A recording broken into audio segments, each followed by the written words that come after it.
Hello students, मैं अमित कुमार देवलिया आज के इस वीडियो में आप सभी का स्वागत करता हूं।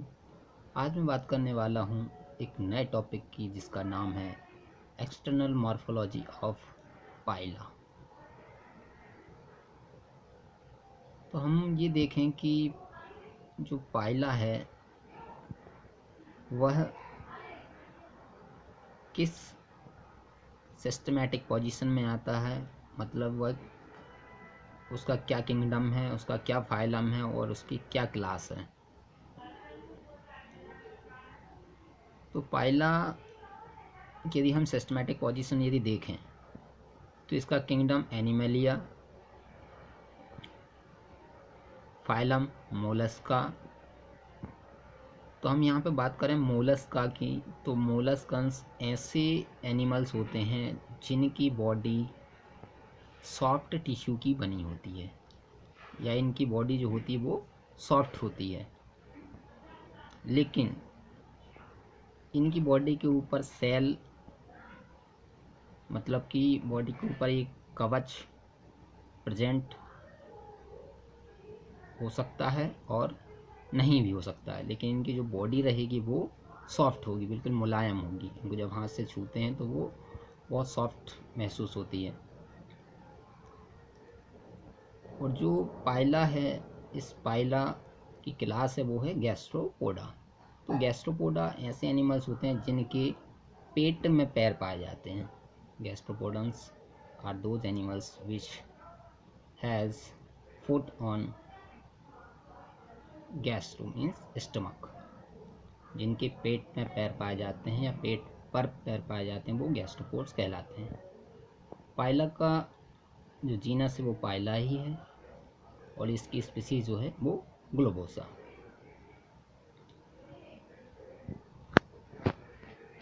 तो इसको हिंदी में जो है वो सेबाब घोंगा के नाम से जाना जाता है। तो पाइला जो है वो स्नेल के अंतर्गत आता है।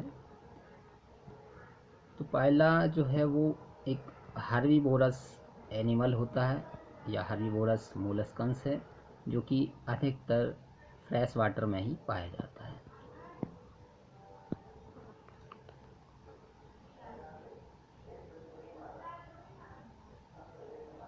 सेबाब कहूँगा इसलिए चूँकि इसकी का जो एक्सपीरियंस होता है, जो दिखाई देता है, वो एप्पल के समान होता है, इसलिए इसको एप्पल स्नेल के नाम से भी जाना जाता है। अब हम यदि बात करें तो इसके एक्सटर्नल मॉर्फोलॉजी की, तो एक्सटर्नल मॉर्फोलॉजी में दो पार्ट इम्पोर्टेंट होते हैं। एक तो सेल ऑफ पाइला, फर्स्ट जो पार्ट होता है वो सेल ऑफ पाइला होता है, और सेकंड जो पार्ट होता है वो होता है बॉडी ऑफ पाइला। तो shell of Pila, this shell of Pila globosa as in other gastropod is univalve but coiled around a central axis in a right-handed spiral। तो जो पाइला ग्लोबोसा की जो सेल होती है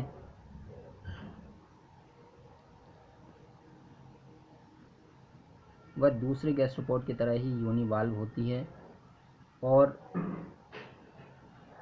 ये सेंट्रल एक्सिस से ये क्वाइल्ड होकर राइट हैंडेड स्पाइरल फॉर्म बनाती है, मतलब कि ये राइट हैंडेड की तरफ क्वाइल्ड हो जाती है या राइट हैंडेड क्वाइल्ड स्ट्रक्चर ये बनाती है।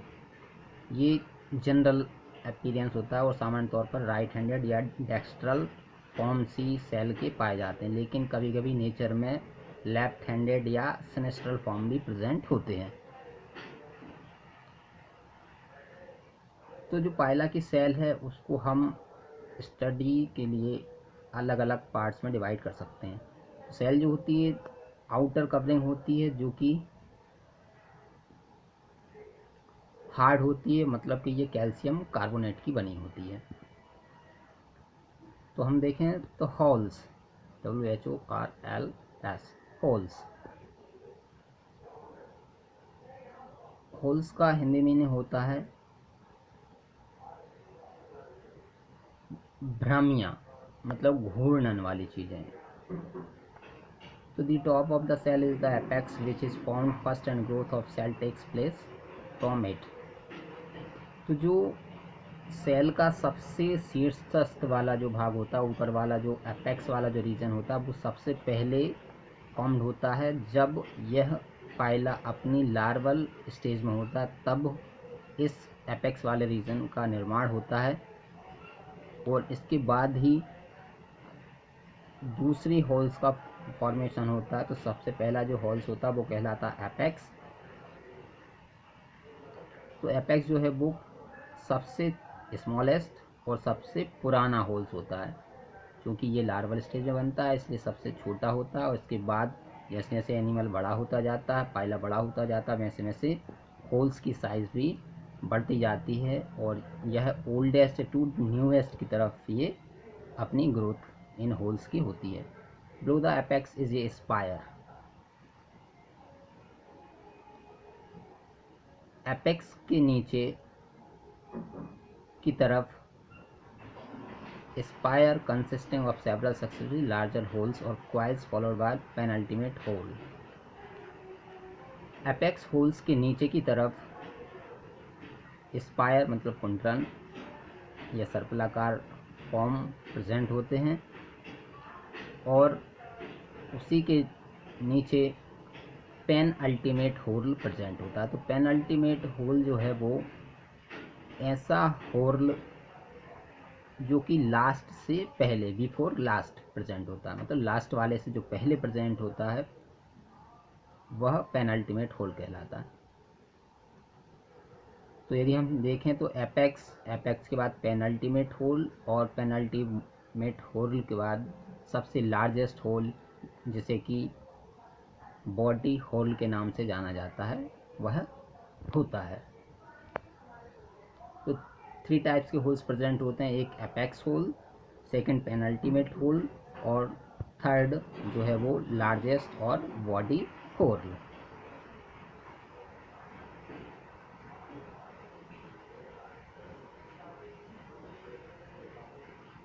हम देखें अगला जो पार्ट है वो है suture and mouth. The shell या जो इसका कवच है उसमें अगला जो पार्ट होता है वो सूचर और माउथ।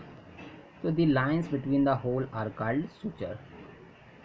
होल्स के बीच बीच में जो लाइंस प्रेजेंट होती हैं या जो रेखाएं प्रेजेंट होती हैं, हॉरिजॉन्टल जो लाइंस प्रेजेंट होती हैं वो कहलाती हैं सूचर्स।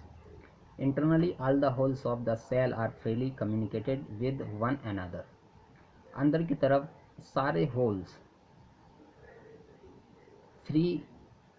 आपस में फ्री होते हैं विद वन अनदर, और एक दूसरे से ये आपस में फ्री होते हैं। Such a shell is called unilocular. इस प्रकार के सेल को यूनिलॉक्यूलर कहा जाता है। The body whorl has a large mouth और ओपनिंग। और जो बॉडी होल है मतलब जो लार्जेस्ट जो होल है जिसे कि बॉडी होल कहा जाता है, उस पर एक ओपनिंग होती है जिसे कि माउथ कहा जाता है। तो the margin of the mouth is called peristome. तो जो माउथ के जो किनारे होते हैं उन्हें पेरिस्टॉम कहा जाता है। From which the head and the foot of the living animal can protrude. जिसके माध्यम से हेड और फुट एनिमल के बाहर निकलते हैं।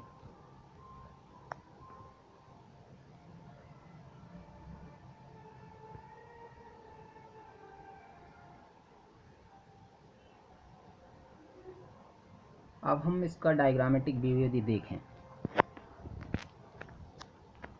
तो नेचर में जो फॉर्म प्रेजेंट होती है सबसे ज़्यादा जनरली जो नेचर में जो फॉर्म प्रेजेंट होती है वो होती है ये डेक्स्ट्रो रोटेटरी।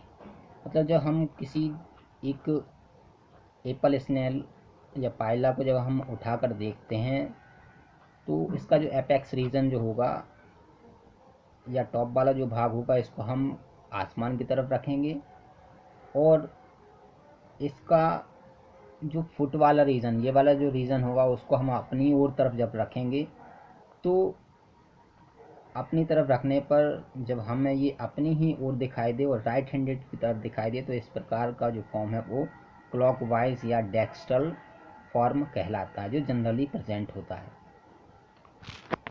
तो अब हम देखें तो एक सबसे पुराना जो होल है वो एपेक्स, जो सबसे टॉप पर प्रेजेंट होता है। ये सबसे ओल्डेस्ट है, सबसे पुराना है और सबसे स्मॉलेस्ट और सबसे छोटा भी होता है। और इन होल्स के बीच बीच में जो लाइन प्रेजेंट हैं, एपेक्स और पेनल्टीमेट, इन दोनों के बीच में जो लाइन प्रेजेंट होती है वो कहलाती है सूचर। तो एपेक्स के नीचे वाला जो होल होता है वो पेनल्टीमेट होल कहलाता है, और पेनल्टीमेट होल के नीचे वाला जो होल होता है, ये वाला पूरा होल, ये होल कहलाता है बॉडी होल, जो कि सबसे लार्जेस्ट होल होता है।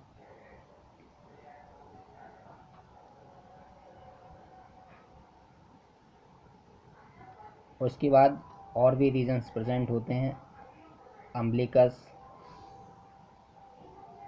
Columnar lip, outer lip, mouth और एपर्चर। ये वाला जो रीजन है ये कहलाता है ओपर्क्युलम रीजन। ये जो रीजन है ये ओपर्क्युलम रीजन कहलाता है। Thank you so much. इसके आगे का हम पार्ट वो डिस्कस करेंगे अगले लेक्चर में।